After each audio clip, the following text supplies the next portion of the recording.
Hello and welcome to Fast Talk, your source for the science of endurance performance. I'm your host, Trevor Connor, flying solo today. There's an important movement going on right now in sports nutrition. The trend with top pros, which is filtering down to endurance athletes at all levels, is gut training for higher simple sugar consumption. It wasn't that long ago that top experts saw 60 grams per hour as the upper limit of the amount of sugar we could consume. Now, some of the biggest names of sports nutrition are promoting 120 grams per hour, even on training rides. Experts point to this high sugar consumption as a key explanation for the improved performance level they're seeing at races like the Tour de France, leading some to say that it's absolutely necessary for performance. While others are saying that we can perform at our best on a high-fat and even a ketogenic diet. There are top names on both sides of this debate, and we've had this conversation with many of them on the show. The one thing that's not debated is that high simple sugar consumption is bad for our health. In fact, the body of research showing sugar's negative impact on heart disease, cancer, cognitive decline, and diabetes is growing weekly. So while those couple gels may be the difference between winning and losing your next race, the more important question is whether they're the best choice on your 4-hour base ride in February. Should we all be making healthier choices when we're training and even when we're racing? To help us answer these questions and offer their suggestions on how to best fuel for health, I'm talking today with two experts in sports nutrition, Dr. Mickey Williden and Dr. Paul Larson. Dr. Williden hosts the Mickeypedia podcast on nutrition, health, and longevity and is the creator of Mondays Matter, a successful fat loss group program. Dr. Larson is the owner of Athletica.ai and is a highly respected researcher who's published many studies on sports nutrition. Today, we'll talk about what a health-first perspective looks like, how, in our focus on high-carb, low-carb, high-fat, low-fat, we've forgotten about the importance of foods. We'll also talk about getting enough fiber and micronutrients in our foods, healthier sources of carbs, protein, and fat, and we'll finish up by giving all of our suggestions on healthier things you can eat during your workouts. Along with our main guest, we'll hear from Dr. Brendan Egan, a physiologist at Dublin City University, mental performance coach and commentator Brent Bookwalter, and founder of Cerebral Performance, Dr. Scott Fry. So decide if you want to put a banana or a gel in your pocket, and let's make you fast. Well, Dr. Williden, Dr. Larson, it's great to have you on the show. I've been looking forward to this conversation because, as you know, this is a subject I love. So thank you for joining us. It's great to be here. Thanks, Trevor. Thanks for having us, Trevor. And I think a good place to start is just to briefly touch on the motivation for this episode. We did have an episode not all that long ago talking about fueling during rides. And in that episode, it was brought up this trend right now that's very popular of consuming 120 grams of sugar per hour, and that's really going to help performance and benefit athletes. Interestingly, I wasn't a host on that episode, but I was interviewed for the episode, so I had a couple-minute thing in there, and I just presented a counterpoint of you always have to think about both performance and health, and in my opinion, that might not necessarily be great for health. And I ended up getting a bunch of emails from our listeners saying, yeah, we agree, but what should we be eating? And that was kind of the impetus behind this episode. So I've always said I can tell you about the science of nutrition, but I'm a horrible chef. I don't know how to make anything, so don't ask me those questions. So I'm really hoping the two of you can give fantastic suggestions of somebody who's more focused on health. What should they be eating? What are great ideas so that they can maximize health and also helping out their performance? And with that, I'll throw it to the two of you, but let's talk a little bit about the balance of health and performance when you're talking about endurance athletes. Yeah, and I love that you sort of bring it back to health, Trevor, because, I mean, we all know that you cannot perform at your best if you're not a healthy athlete. And even though carbohydrate can absolutely help enhance performance to a point, there's really good research to show that even in endurance athletics, you're not protected from the effects of sugar just from the fact that you train and then you put out long hours out there on the bike or running, for example. And you only really have to look at the likes of research from Prinz, who showed that 30% of the athletes that they studied on either a high carbohydrate or a low carbohydrate diet actually went into pre-diabetic sort of blood sugar ranges when they followed them with a continuous glucose monitor when they were on that high carbohydrate diet. So I think sometimes there's a thought that if you're lean, then you're going to be healthy regardless of what you eat as an athlete. And I just really want to, I guess, first point out that that's not necessarily the case, particularly as you age. Dr. Larson, I know there's a subject you love. You wrote a paper on this. Many, yeah. With Phil Maftone, athletes fit but unhealthy, right? And because I was in that camp, right? Like I was a fit but unhealthy athlete. So that's why, it comes from personal experience. I was pre-diabetic. I had high blood pressure. And, Dan Plews, who, Mickey, I know you're with him right now in Kona as we speak.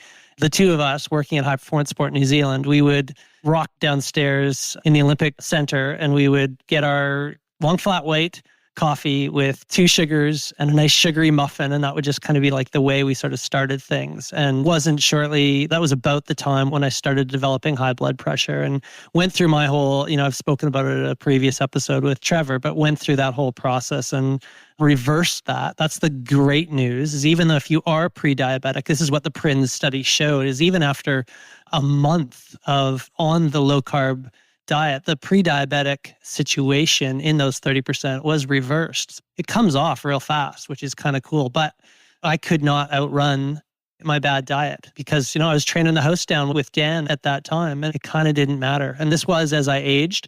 So this didn't happen when I was in my 20s that I was aware of, but it crept up to me in my late 30s and I didn't think it could. I thought all that, just like probably a couple listeners out there think it's all crap. But it happened to me. And that's why I'm speaking up about it. So you can be fit, but unhealthy. And that was me. So you don't have to do it that way. To me, that's a really important message that I hope kind of comes through. As I don't know if the evidence is solid enough to say that you have to do the high carb route and that you have to do the 120 grams an hour route. Because I think there's strong evidence that we can go about going at this a different way, that fat metabolism can be ramped up high enough, if you want it to be, to meet the same demands of the metabolic carb oxidation. And I think there's good studies, even the one we'll probably talk about a little bit today with Gonzalez. I think it was the 120 gram an hour one. Yeah, and we'll put all these in the show notes for anybody who wants to see the references because we're going to refer to a bunch of studies. Sorry, it was the Harris et al. Study in Morton's lab, and it was basically the carbon-13 glucose-fructose labeling reveals comparable exogenous carb oxidation during exercise when consuming 120 grams per hour in fluid gel, jelly chew, or co-ingestion. And they compared it with a water control group. And it's interesting how fat metabolism really ramps up when they're just having the water only, because it has to. It has to still meet the demands of that 3 hours of work that they were doing.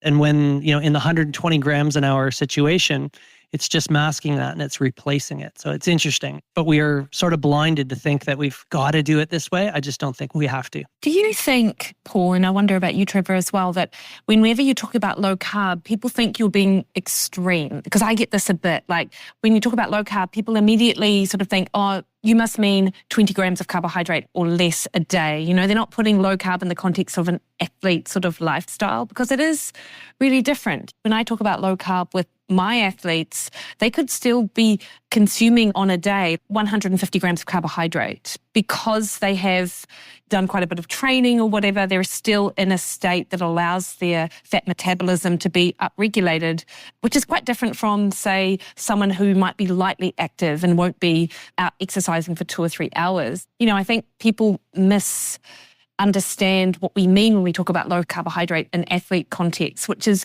potentially one of the reasons why low carb for an endurance athlete can get quite a bit of backlash out there. I'm not sure. I was going to say, I think even higher than that, I could probably get to close to 200 grams a day with respect to the lower carb, fat adapted athlete, especially an athlete that's training 20 hours a week. Context always, right, as we say. That was something I was hoping to bring up. And I meant to say this in the intro, so I'll say this now because I do think for this episode is important. I give my bias. Most of our listeners know this, but for anybody who doesn't, I own another business called the Paleo Diet. So I own the trademark on the Paleo Diet and all the original science on that. And I get asked all the time, oh, you're a Paleo Diet fan, therefore you're anti-carbohydrate. And I always go, no, I'm not. Not at all. I probably get, around 300 grams of carbohydrates per day, but it's the source.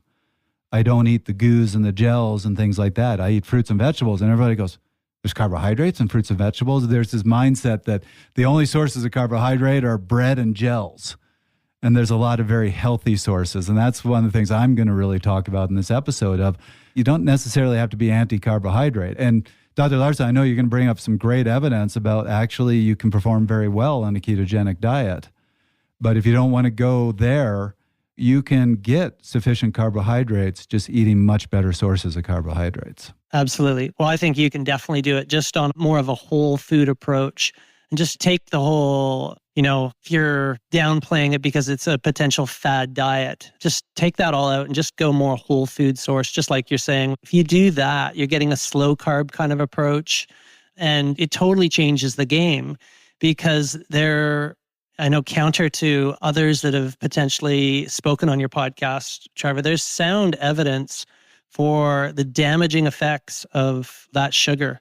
And just sugar in itself, it's not a natural kind of substance. It just is not the same as when you're getting that glucose release through natural whole food sources. Trevor, we spoke about this on a former podcast as well, when you spoke about the Th17 kamikazes alongside the Treg cells and the balance between those. And the fact that the sugar itself really gets the kamikaze Th17s angry and start wreaking havoc on the rest of the body. If anybody's interested in that, Dr. Larson and I just had a whole conversation about the health impact of sugar. So we're not going to dive too deep into that today. But that was episode 272. And what I loved is both of you started with, this is true in athletes too, because I don't think anybody will argue simple sugar is bad for you. We could pull out 1,000 studies in sedentary individuals, all the negative impacts of sugar. But I think there's a belief that in endurance athletes, exercise counters that. And something I quickly want to do, there's always new research coming out. So even since we recorded that episode, Dr. Larson, I found 2 more studies countering that point. And Dr. Wilden, you brought up one that I know we're going to talk more about, showing where they put continuous glucose monitors on endurance athletes for 31 days and showed 30% of them were pre-diabetic on a high carbohydrate diet. But I have another one that was also a continuous glucose monitor study called Blood Glucose Levels of Sub-Elite Athletes During 6 Days of Free Living. And I'm just going to read the conclusions to you and said, contrary to expectations, high blood glucose appears to be more of a concern for athletes than low blood glucose, even in those with the highest energy expenditure and consuming below the recommended carbohydrate intake. So they were expecting that exercise was going to be protective, and they found the exact opposite. Another one that dropped my jaw, this was a heart study in children. So children athletes aged 7 to 15. And again, I'm just going to read to you the conclusions. The group of children that consumed sugar had on average a significantly longer duration of the T-peak and T-end interval. So this is in their EMGs. There's an association between sugar intake and the duration of the T-peak to T-end. In our case study, it was demonstrated that the benefits of playing sports cannot compensate for the harm of overconsumption of sugar. So an important public health target would be to lower sugar intake and sugar in children's diets. And we found the same thing, Trevor, as well. Lucas Cyprin, Czech Republic colleague, did a study as well, similar. It was in just recreationally trained individuals. No, sorry, it wasn't recreationally trained. It was sedentary individuals. But we went at it the same sort of way. We looked at a diet intervention, we looked at an exercise intervention, and we looked at a diet and exercise intervention.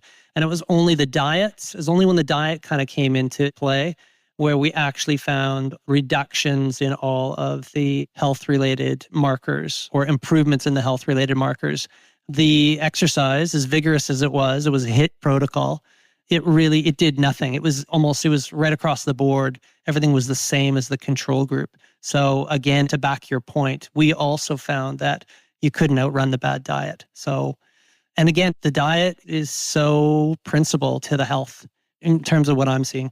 I'll also add, when we talk about sugar, obviously it's a huge part of what we're talking about, but I think people also misunderstand what healthy food is actually, because there will be a lot of athletes out there who in their mind, they're not actually having a lot of sugar, but they might be having whole wheat bread or orange juice, cereals that your body will just recognize as sugar, And if your diet is formed on the basis of these sort of health halo foods, because we've been told for decades that low-fat, high-carbohydrate diets are healthy, that can be problematic as well. So even sort of understanding what a healthy diet is comprised of, I think, is really important too. Because a lot of people can get caught out that way. They're buying products that they believe to be healthy, but actually the body will just recognize it as sugar and they'll be broken down very quickly and dealt with the same way. And I don't know, as a clinician, I see that a lot. I have a lot of athletes come to me and they're eating what they believe to be a healthy diet, but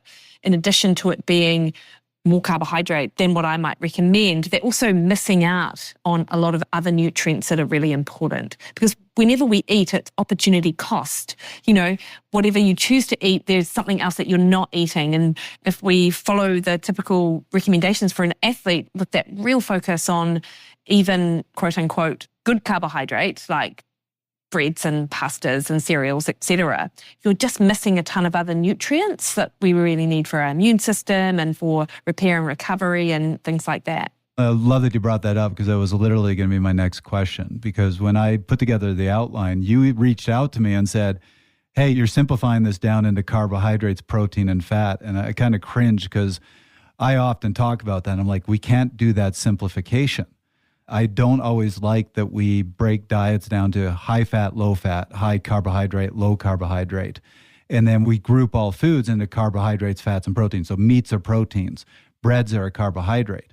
The problem when you do all this is candy is also a carbohydrate.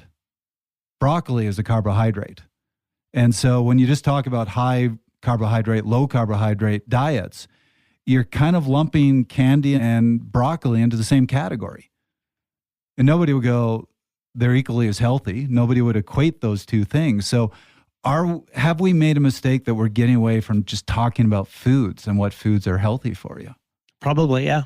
I think we have, yeah. I mean, it really simplifies the conversation when you just break it down to, carbs versus fats. And it's so much more nuanced than that, isn't there?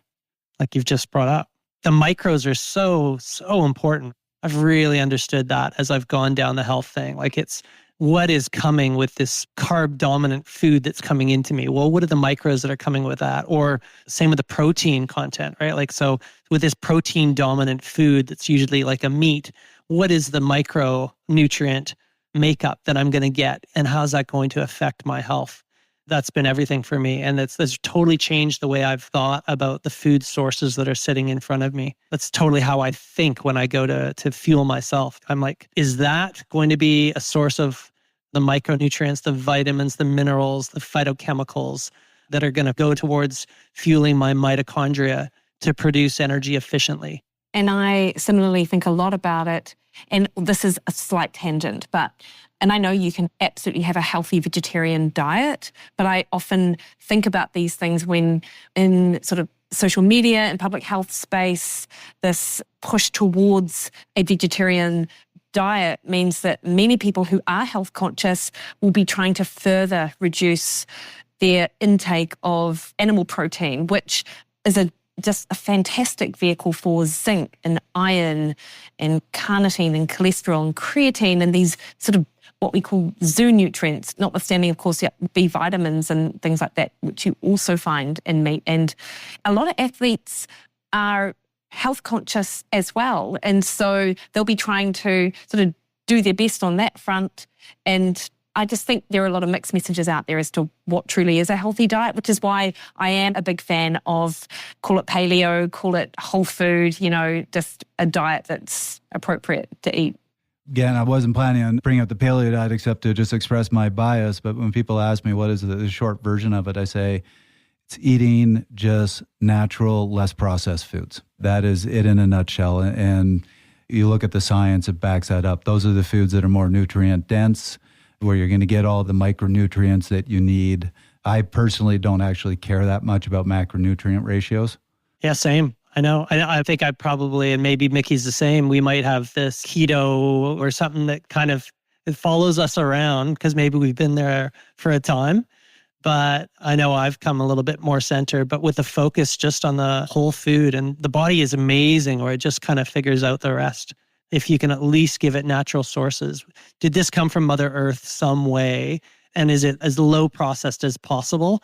And you're so far the way there to optimizing your overall health from the nutrition standpoint, I believe. This is a bit of a tangent, but I have to share a story with you, and I'll let the name remain anonymous. But I did an interview a long time ago with somebody who's very high up in helping the USDA write their guidelines.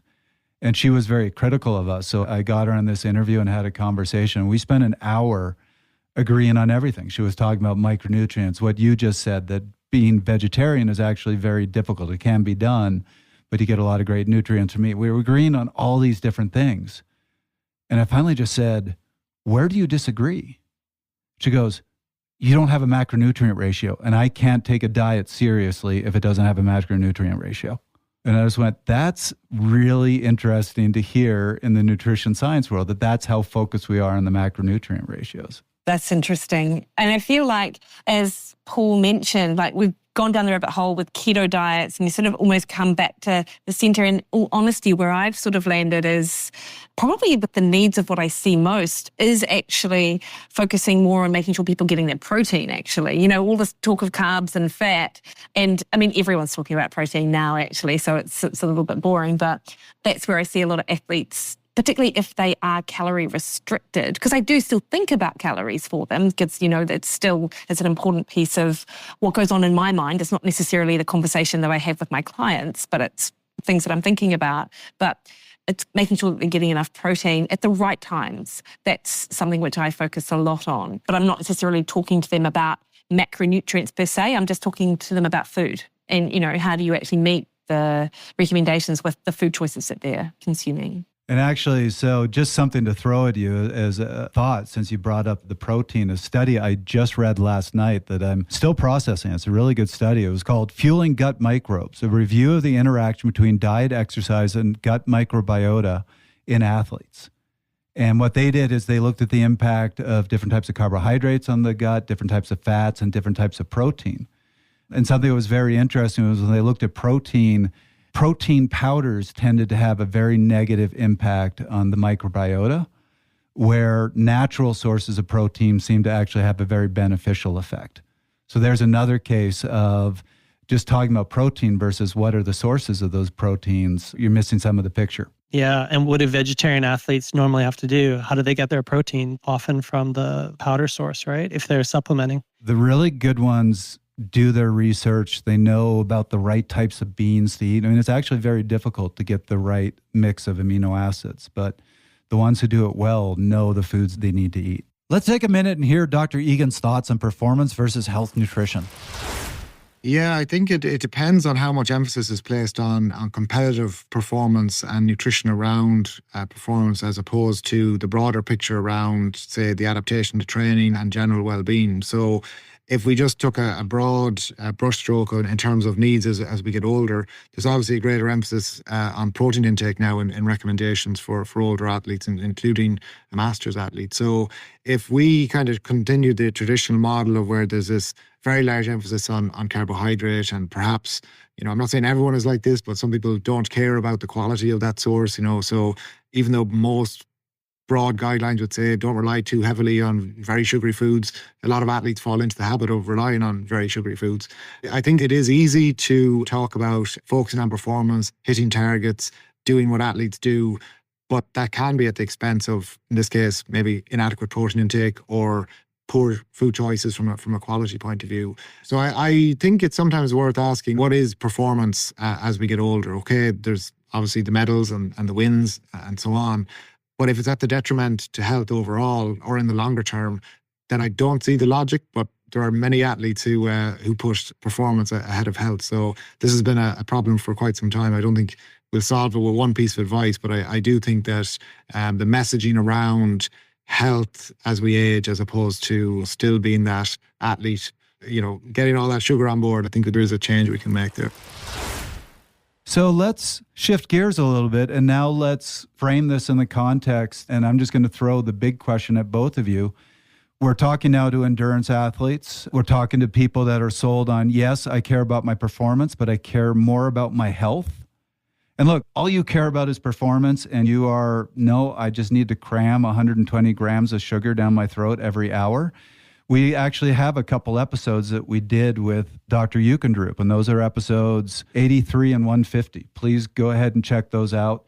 You've now heard our bias, but if you care about health, which I think is a lot of our listeners, and I strongly encourage everybody to care about health, let's talk about how you should be eating when you're out on your rides, when you're out doing your runs. And so we'll dive into the details and down a few rabbit holes, but I'm just going to throw that broad question at both of you.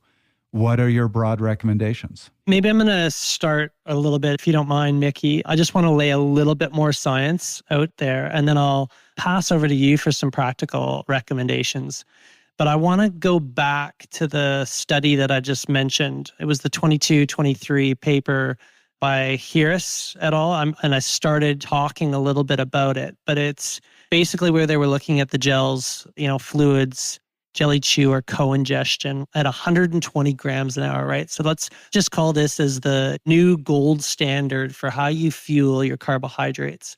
All right, so fine and dandy. They're doing this study in well-trained cyclists, and they're ingesting all these different versions of it over, 3 hours, and they're showing that they can tolerate it. And they're comparing this with a water control group. We'll include a link to this paper, but what's fascinating to me is that it's a tracer study. So you actually get to see how much of that sugar, the 120 grams an hour, is being oxidized by the muscles and how much isn't.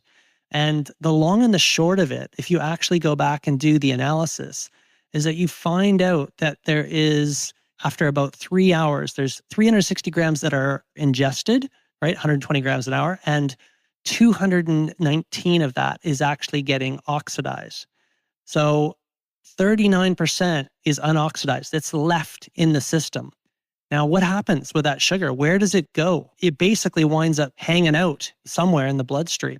And, you kind of do the math. And if you're continuing on that for even longer across, Ironman events, that's a whole lot of sugar that is just sort of sitting within you, right? And again, back to the TH17 kamikazes, it's a lot of stress that's sort of sitting in the system. Again, back to sort of the health standpoint there. And in the non-ingested scenario, that has to be met by something else. It's met by the fat.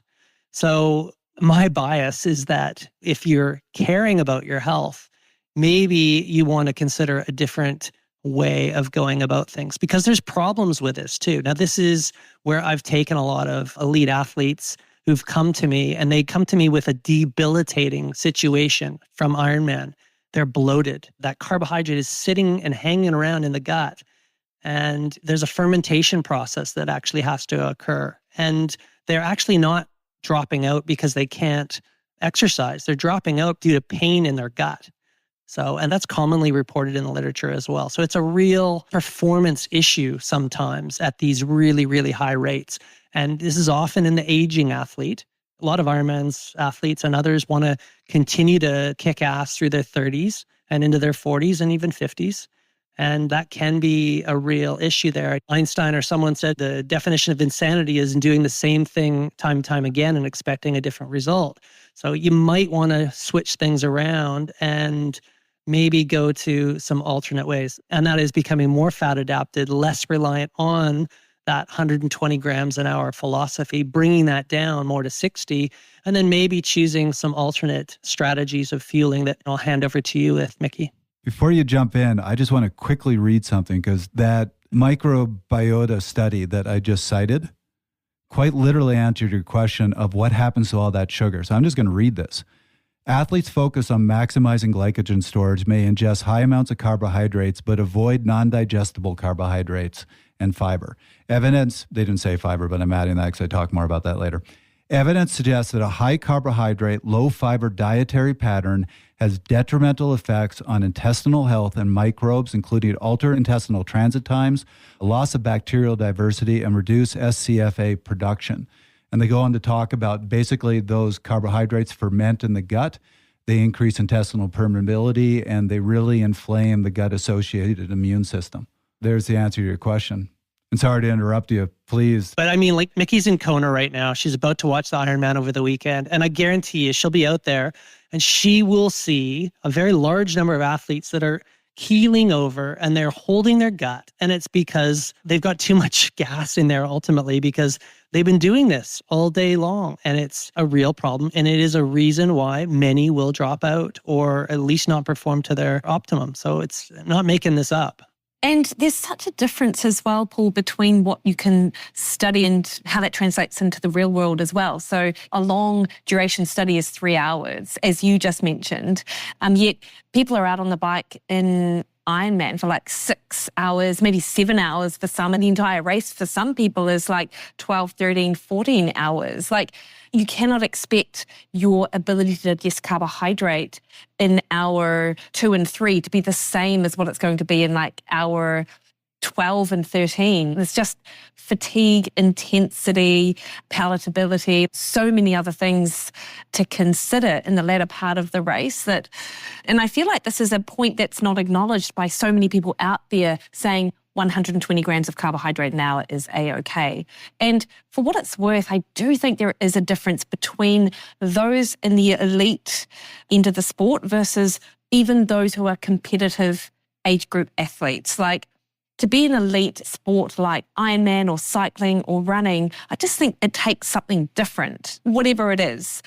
And what those athletes can, quote unquote, get away with, I feel it's quite different from what some of these competitive age group athletes are also trying to get away with. And to your point, there are a lot of people who struggle with GI issues, but for whatever reason, it doesn't click with them. They're like, I always vomit at mile 2 in the run. It's just what happens to me, not thinking it's because they've tried to have even 90 grams of carbohydrate an hour and they haven't slowed that down. And yeah, I mean, reflecting on my past as well, I could definitely tolerate a lot more when I was a younger athlete, definitely a lot less when I was an older athlete. Something that has been pretty clear in the research is you're seeing athletes who are dealing with these digestive issues going on a FODMAP diet, which is basically just eliminating those fermentable saccharides from your diet. And it's been demonstrated again and again and again in the research to be quite beneficial to help those athletes. But there was a study that just came out, and I'm just going to read the title to you, looking at, do you need to do everything that's on the FODMAP diet? And the title is, a starch and sucrose-reduced diet has similar efficiency as low FODMAP in IBS. And basically the gist of the study is, you can eliminate all the things that the FODMAP diet eliminates, but actually if we just get rid of starch and sucrose, we seem to see equal reduction of the IBS issues in athletes. So interesting. Let's hear from Brent Bookwalter and Dr. Scott Fry, who will share their thoughts on balance in nutrition and addressing GI issues. I think, again, I would stress the fundamentals and that there's a low level of activity where a general healthy, balanced diet can fuel that activity. After a certain point, after, say, an hour as a rough amount, you do start to need some calories to sustain that output and that energy. So I think consistency, balance, and quality.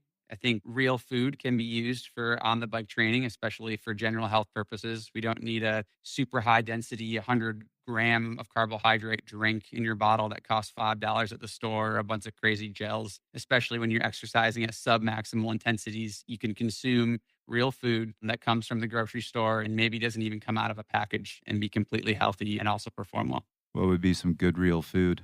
I like peanut butter and jelly. I like banana. You know, if you have the time and effort, you can make some little like oat homemade granola bars yourself. A handful of seedless dates are great, easily digestible, high sugar content. I definitely hype real food, macronutrient, quality ingredient. But when you're talking about, you're better off to have some calories at a high energy output than none. So I also grab the Snickers and the Coke off the gas station shelf. If you're out there for 3 hours and you don't have any food, you're much better off grabbing the candy bar and the soft drink off the shelf to give your body some fuel than depriving it from nothing. And I think those can work just as effectively for a lot of people, especially at lower intensities, than spending an arm and a leg on cutting edge science nutritional products that the professionals need. Yeah, I would just say Brent had a big impact on me in this way. You know, as an athlete who's kind of coming back to doing bike racing now in my late 50s, I was working to get all my calories in long races through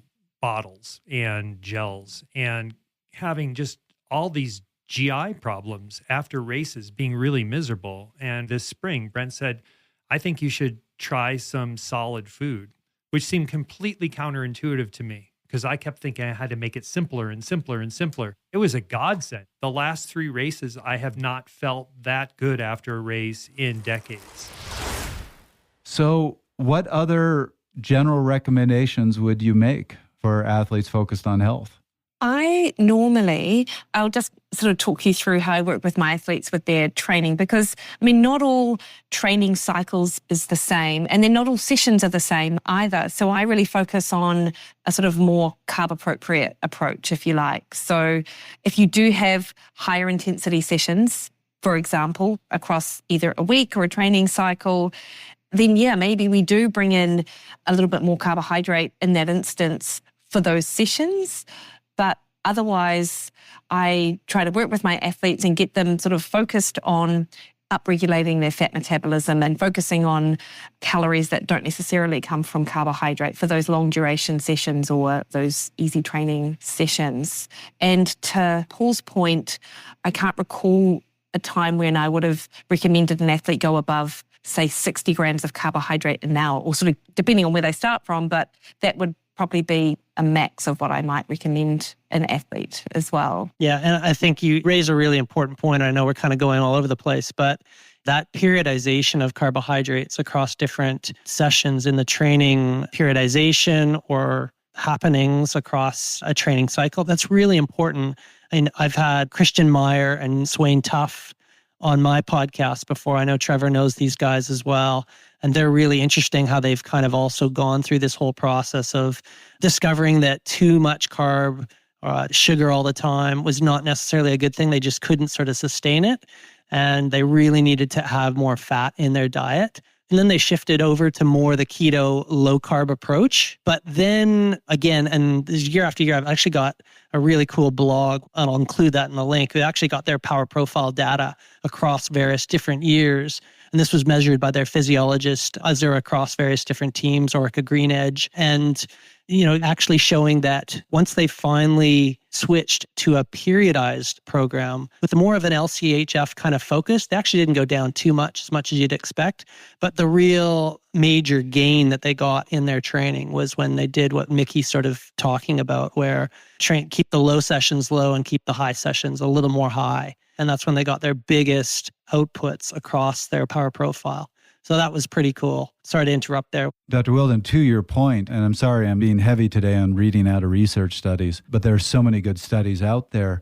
Dr. Eukendrup is one of the biggest proponents of 120 grams of sugar per hour. And here is part of the conclusions of a 2016 study that he was a co-author on, where he said, since neither maximal power output nor immunity were better maintained with a high carbohydrate intake and increases in fat oxidation were lower, it could be argued that ingesting a moderate, and then in brackets, approximately 20 grams per hour of carbohydrate dose during short-term interval training may be more advantageous than a higher carbohydrate dose. It's super interesting, isn't it? And there are those studies, and I am not too heavy on being able to tell you the year or the author of this, but I know that this research exists and I'm sure I can hunt it down. Looking at cyclists whereby they do the carb rinsing method. So we've got enzymes in our mouth that can send signals to the brain to increase motor output merely by the presence of carbohydrate in our mouth. So you take a big gulp of a normal concentrated sports drink and you swig it around and then you spit it out. And that's enough to give the brain what it needs to increase that motor output. Yet by the end of the session, instead of consuming 55 grams of carbohydrate even in that hour, you may have only consumed maybe 15 grams of carbohydrate by the time you've sort of gotten through that bottle. So that's really advantageous. Suggesting that it's more of a central nervous system potential helper than any metabolic change per se. That is super cool, Mickey. Yeah, it's super interesting, isn't it? So here's a question for both of you. Somebody's out training, they care about health. Are they better served bringing more natural foods on the ride? I mean, let's face facts. Gels are easy to carry. Goos are easy to carry. Sports drinks are easy to carry. Carrying bananas and other foods can be tougher.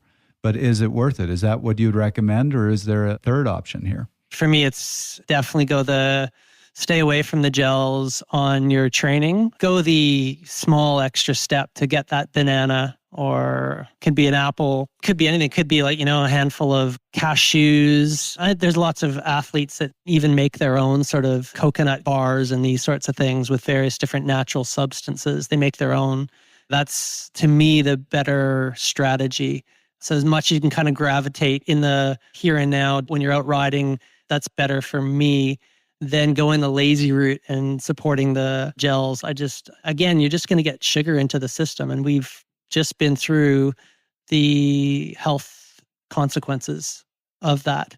And look, Trevor, you've spoken about your AFib before as well too, right? And I'll speak about my arthritic hip. Like, there's potential for these problems down the road. So I'm with Paul on that. And there are so many other options. And Paul, you listed off a few of the favourites that some of my athletes would have.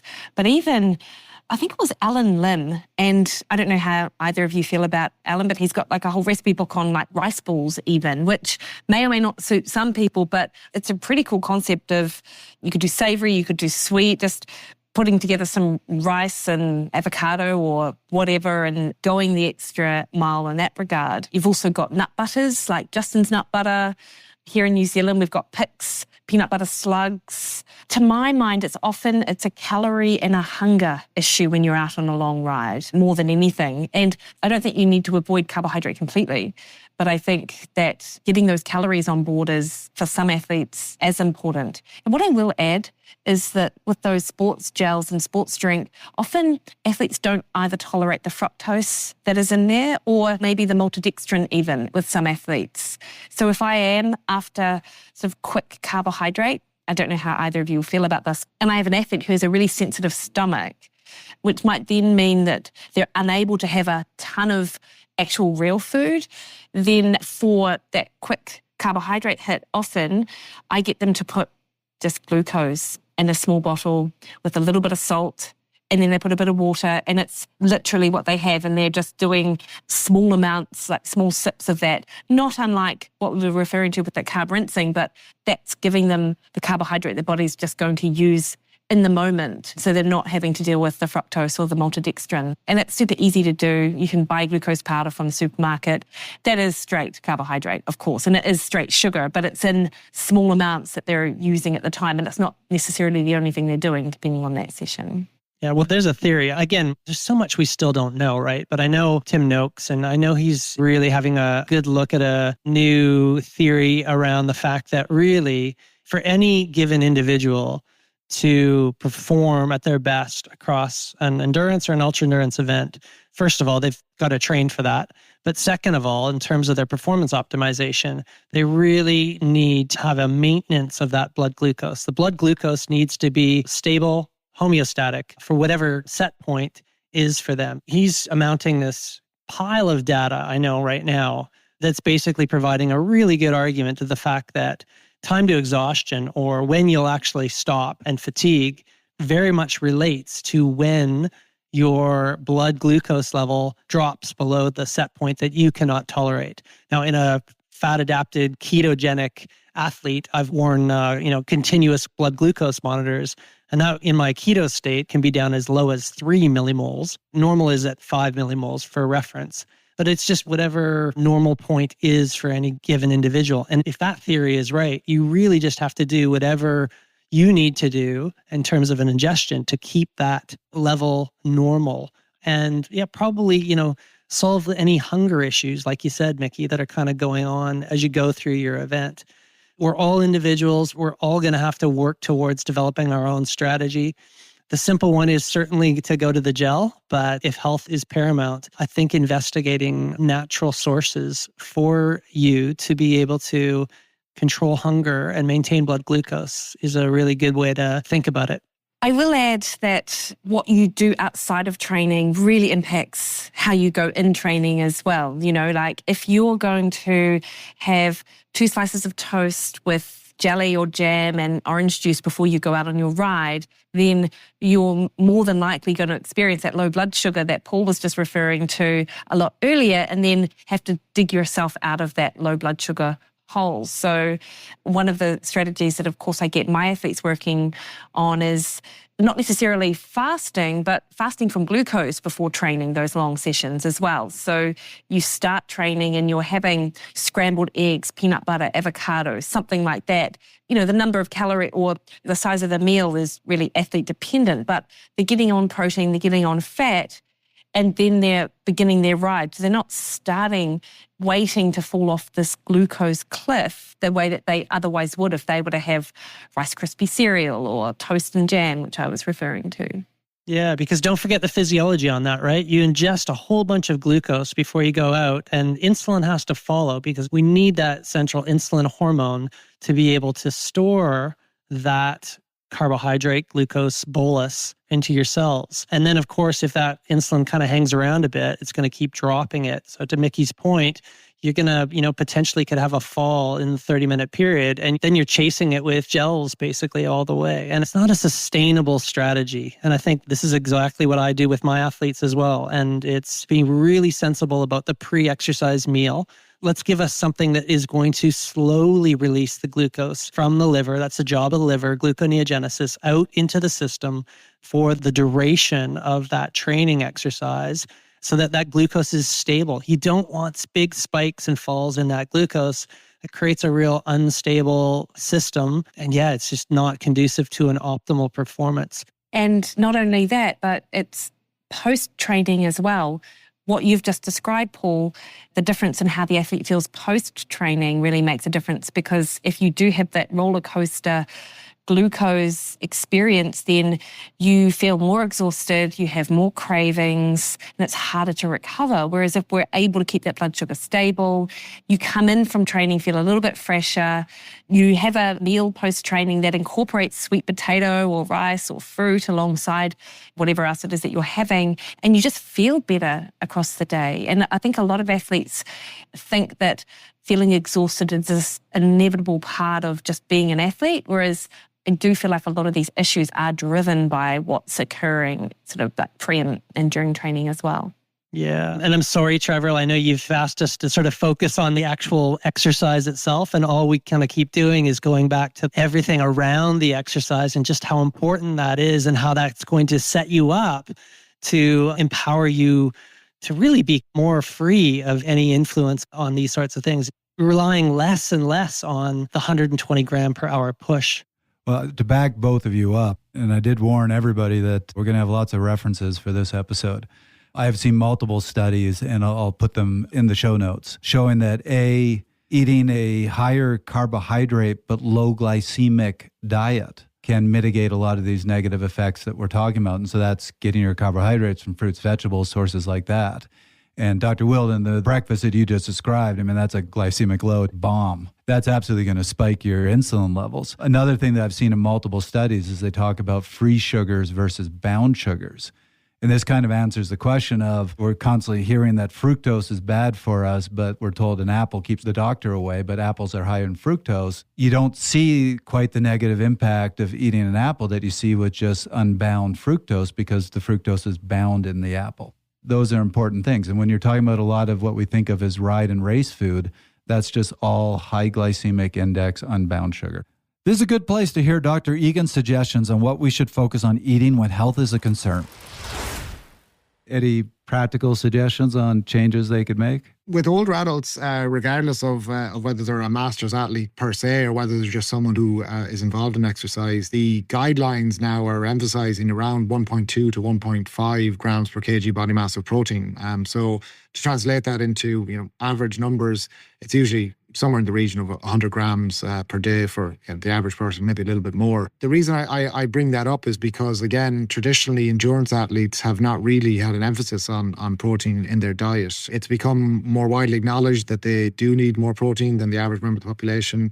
Do they need as much as a bodybuilder? Probably not, but it's actually surprising. The numbers typically talked about now for young and middle-aged runners and cyclists are somewhere around the region of 1.5, 1.6 grams per kg body mass. So I think that number is relevant whether it's young, middle or older age, is to emphasize that protein intake. So the practical piece of advice I would have is to not sacrifice quality and quantity of protein for the sake of junk food and sugar just because that has been kind of traditional message. I think we do need to think more about the protein intake side of things. And to be honest, again, with many athletes I work with who previously in consuming adequate amount of protein, when they consume more protein, they don't notice any negative effect on performance in training and races. And in fact, they feel better from a recovery point of view. So, there's that to it as well. Performance is not just performance in race, it's also recovery and everything that goes with that. What other recommendations do you have to be eating healthier? And glad you did actually talk about outside of workout. Well, I like to, as I mentioned earlier, a lot of my clinical work is focused around optimizing protein for athletes. And so I think I'll just give a little context here is that many athletes might not necessarily be low protein across the day, although many are, but often the general eating pattern is to have a lower protein diet during the day and then have an adequate protein later in the day. The dinner meal doesn't seem to be an issue, but lunch and breakfast often are because protein isn't that convenient. So it's hard to have a healthy diet by accident, actually. So I just really counsel my athletes that they have to treat their diet and their food prep the way that they treat their training for their event. So you have to set aside time to hard boil eggs, to pre-roast chicken or do a ground beef dish, have these proteins prepped so it's easy for them to sort of come in the door from their early morning training session and maybe they're having like ground beef and eggs with sweet potato for breakfast, for example. I think making those foods convenient can go a long way to actually eating in a way that promotes health. And it's worth it. It's worth prioritizing nutrition for that. And for me, Trevor, when I'm working with an athlete, I am, first of all, doing just an overall review of what are they eating today and just checking how they go about their current week. You can usually look at a single week and get a food diary, and quite quickly you can pick out a few things usually that need to change. And this might sound crazy to you guys, but probably not to Mickey because I know she works with lots of different athlete types. But I was working with a world-class open water swimmer, top 20 in the world, and literally living on fast food. And it was just about every single diet. And it was amazing. I was like, how do you do what you do? So that's, basically I analyze what's the current situation and then work more towards some of the principles that we have discussed here on the podcast. And the changes don't happen immediately. They just like, okay, well, what's the very first thing that we could potentially do here in this situation, And then can we cook one meal a week yourself and these kinds of things and keep making it better one step at a time. It's remarkable what we can get away with though and what the bodies can do. I love that you brought that up because I have learned Sunday is my food prep night. I spend 2-3 hours cooking food, preparing things. I prepare my ride food. I have a trail mix, which I take on my rides that I put together myself. I do all that on Sunday night and basically have my food for the week. And I can't tell you how often that saves me because I drive down the fast food alley on my way home.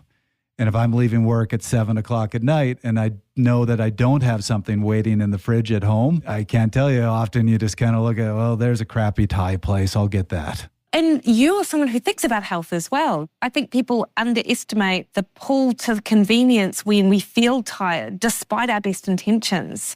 I'm so pleased you brought that up, Trevor, as well. For sure. And I will admit, even in my context, I'm blessed with a little bit of time and enough time and knowledge to do all of that food prep.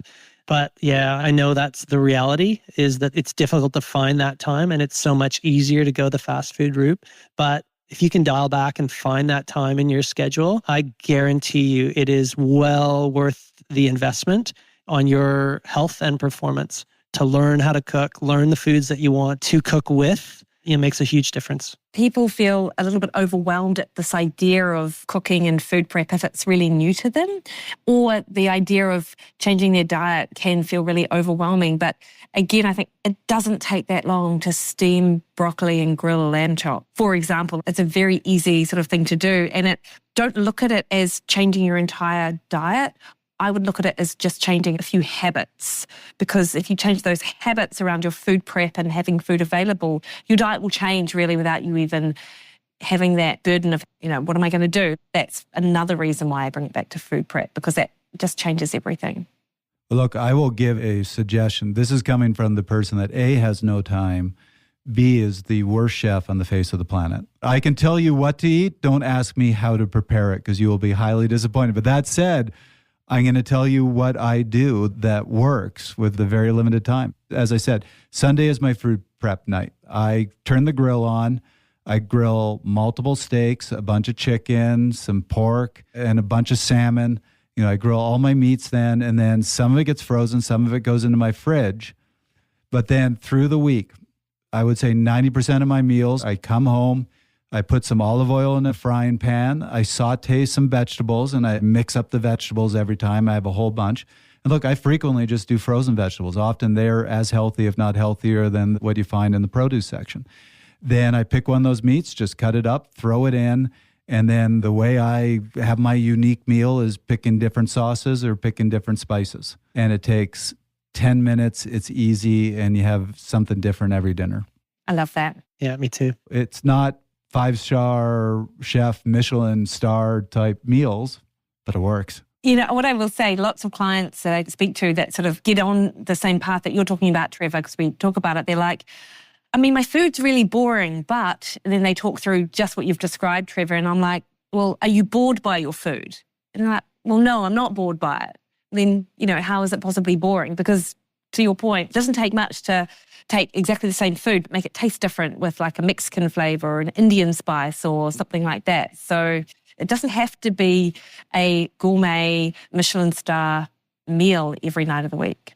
So we're getting close to the point where we need to round things up. So I know there were a couple things that both of you wanted to talk about before we finish up this episode.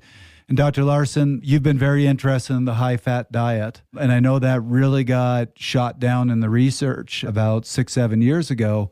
But you've been following the newer research, and it does seem like it's been coming back around. Do you want to take a couple minutes and talk about that? In particular, I know there's one study that you sent to me that was pretty fascinating. Yeah, so there's a series of studies. I think it's on the same group, but it's Philip Prinz, Andrew Kutnick, Tim Noakes are kind of like the central authors on these ones. They've had 2 or 3 good papers that have come out on this with this cohort where they've adapted them to fat or carbohydrate across about 30 days. So it's a pretty long-term adaptation phase, and it's super low carb or super high carb is kind of the different context. Mickey alluded to this initially in the Prinz study when they first presented. 30% of this group that was coming into the study were already pre-diabetic with the blood glucose monitors that they were wearing. And again, I mentioned before that when that group went through their low carb adaptation, high fat diet, they reversed their pre-diabetic status, meaning they improved their health. But of course, what this always comes back to is those listening to the podcast, we care about performance. And the important take-home point from this was that across all the different markers of performance that they looked at, performance was not impacted. In fact, there was trends more for enhanced performance in the low-carb condition, high-fat condition. So it's just more backing that it's not necessarily detrimental. I spoke about this before in the podcast I was on with Trevor, did a study with Stephen Seiler and colleagues where we looked at the role of fat oxidation and the role that plays in enhancing your overall performance and specifically your VO2 max. When we looked at a well-trained group versus a really highly trained group of runners, and it was fat metabolism that was related to VO2 max and overall performance, not the amount of carbohydrate that you can burn. So fat has a very important role to play overall. And yeah, I guess if you're still on the fence with considering bringing more fat adaptation into your persona, into your metabolism, I just really encourage you to reconsider strategies to enhance that because they're all over the place, right? Whether it's fasted training like we've talked about in here, periodized training, or manipulating the diet, or kind of combinations of all these different things. There's a lot to be said for it. One of the really interesting things in that study was they recorded the highest rates of fat oxidation ever recorded. And it was at 85% of VO2 max, a point where common belief is you shouldn't be oxidizing fat at all and you should be completely reliant on carbohydrate at that point. That's right. Yeah. And again, this could be probably a whole other podcast that we do in the future. But basically, there's a big confounder to the substrate oxidation formula, actually. It's basically when you're producing a bunch of lactate All of this, goes into the bicarbonate system, and out comes a whole bunch of carbon dioxide. That's the role of that bicarbonate that floats around in your bloodstream. And that masks some of the equations that we're using in stoichiometry to actually calculate how much carbohydrate and how much fat. And it biases it more towards carbohydrate, thinking that we actually have a whole bunch of carbohydrate. And it's actually not the case. The reality is, and there's only select few tracer studies that have sort of shown this, and unfortunately it's a lot of unpublished data, but the unpublished data that I've seen from David Rowlands and others show that there's a whole lot of fat that is actually being burned at 85-90% of VO2 max. Real high intensity exercise, up to as high as 50% of the ATP production is coming from the burning of fat in the mitochondria. Of course, that's not out there, and it's maybe a little convenient, I think, that it's not out there. But, well, we often think that the body can't burn fat at intensities towards VO2 max. The reality is, at least in my head, I know it can. And why would the mitochondria throw away the oxidation of a perfectly good substrate? I don't think it would. And Dr. Wilden, before we get to the thing I know you really wanted to talk about, just a recommendation to any of our listeners. If you want to explore some of these different dietary approaches, there's a great review called Efficacy of Popular Diets Applied by Endurance Athletes on Sports Performance, Beneficial or Detrimental, a narrative review. So it looks at vegetarian diets, high-fat diets, intermittent fasting, gluten-free diets, and FODMAP diets, and looks at them both in terms of their impact on performance and their impact on health. It's a really interesting review. Yeah, it is. And you sent that to me. I read that last night. It was actually quite favorable in the high-fat diet, and that's one of the most recent reviews that are out there. So that was nice to see. So Dr. Wilden, you shared a study with us looking at sugar consumption and body size. Yeah, and it seems crazy to me that this hasn't really been studied a lot to date, because we think about the utilization of fuel in everyday diet according to body size, but not those in-training recommendations. And the name of the study is Exogenous Glucose Oxidation During Exercise is Positively Related to Body Size. And it was published by a group that includes Gareth Wallace and Javier Gonzalez. And essentially, it's a small study, and it's just one, but they had two groups of athletes, one with a body mass of 70 kilos and below, that also included women in that group, and then another group that were above 70 kilos and gave them the same amount of carbohydrate, 90 grams of carbs an hour, and got them to sort of ride at a moderate intensity for a couple of hours. And they were consuming carbohydrate at every 15 minutes to get that 90 grams of glucose during each hour. And what they found was that on average, the larger athletes could burn about 36% more of those carbohydrates than the smaller athletes, albeit, in fact, they only oxidized, I think, the smaller athletes oxidized 36 grams of carbohydrate an hour, and I believe that the larger athletes oxidized about 45 or 47 grams of carbohydrate an hour. So despite the fact that the larger athletes could ingest more, neither groups actually could oxidize that full 90 grams an hour. So I think this just really speaks to, obviously, individual differences between the athletes, but that potentially you have lean, smaller athletes going out there trying to get a ton of carbohydrate in, where, this is sort of the beginning of body research, which might suggest that body size might make a difference as well. So it's just another thing to bring into the mix when we're thinking about those individual fueling strategies for athletes. But it's interesting, Mickey, just like you put it, those burning rates, those oxidation rates, 45 for the big guys, 36 for the small guys, and they ingested 90, you said, right? Yeah. Crazy, right? So where's the difference going, right? Where is it going? It's going somewhere, and it's not going to make you healthy, folks. Yep. No, it's being fermented. all comfortable. Exactly, right? Exactly. So sorry, that's the science. That's the math at the end of the day. So be very wary of that if there's anything you kind of take from this. So I think we need to round it up. What we normally do is have take-homes at the end of our episodes, but I think instead of doing the take-homes this time, I want to do a slight modification, which is we promised our listeners we would give them some good suggestions on things they could consume while doing their workouts, particularly those long rides. So let's just have each of us give our recommendations. And I'll start because I think I probably will have the worst recommendations or the least beneficial, because I'm still figuring this out myself. As you know, I am dealing with AFib. I have noticed that my AFib is a lot worse when I'm eating those simple unbound sugars when I'm working out. So I'm really trying to get those out of my diet. So where I have landed personally, I just don't do sports drinks anymore that contain a lot of sugars. I will on longer rides use Noon, which has some electrolytes in it, but doesn't have any sugars. And then the food that I've really landed on is a few bars that are more natural foods, but really have started enjoying. I make now a trail mix for myself that has some nuts in it. It has pumpkin seeds in it.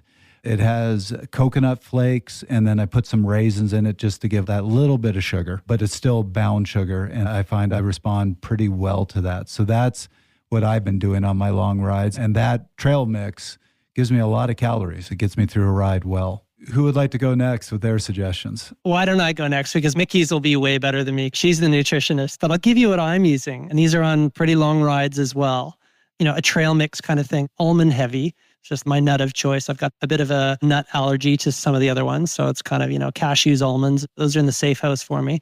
And then this one is totally out there, but actually an apple and pepperoni sticks. We've got a butcher. So I live in Revelstoke, which is a bit of a hippie town. And we've got our own butcher that's, we know the pigs and we know the animals. We can see them around. For some reason, it's like the salt within that and the apple and the trail mix. I can do a full day of training on that kind of fuel and I feel pretty good after. Good energy levels. But context as well, pretty fat adapted individual. I could almost go with nothing for at least, 5 hours and it wouldn't really faze me.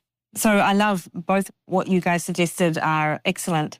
I'll add to the mix that making your own sort of energy balls, but using almond meal, coconut butter, some sea salt, putting a bit of protein powder in there can be helpful for some people, or just make it a bit tasty. A very good protein powder, not some awful one that you can get with 1,000 ingredients. And there are some good ones around.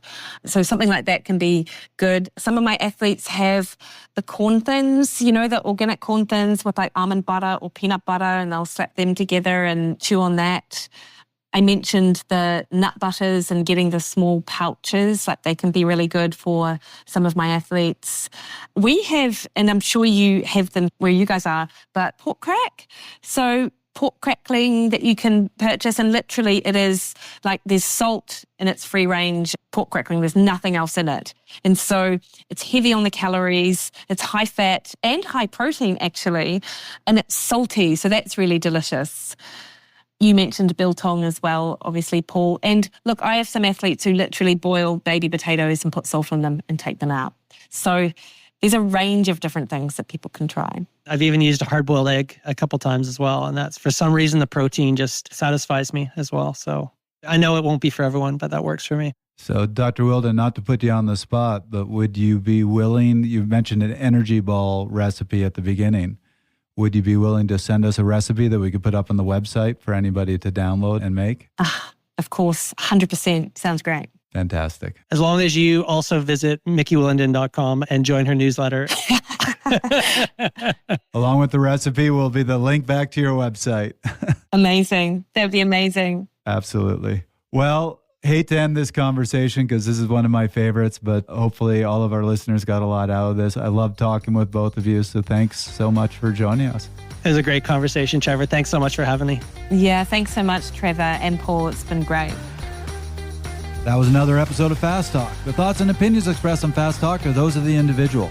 Subscribe to Fast Talk wherever you prefer to find your favorite podcast. Be sure to leave us a rating and a review. As always, we love your feedback. Tweet us at Fast Talk Labs. Join the conversation at forums.fasttalklabs.com or learn from our experts at fasttalklabs.com. For Dr. Mickey Willeden, Dr. Paul Larson, Dr. Brendan Egan, Brent Bookwalter, and Dr. Scott Fry, I'm Trevor Connor. Thanks for listening.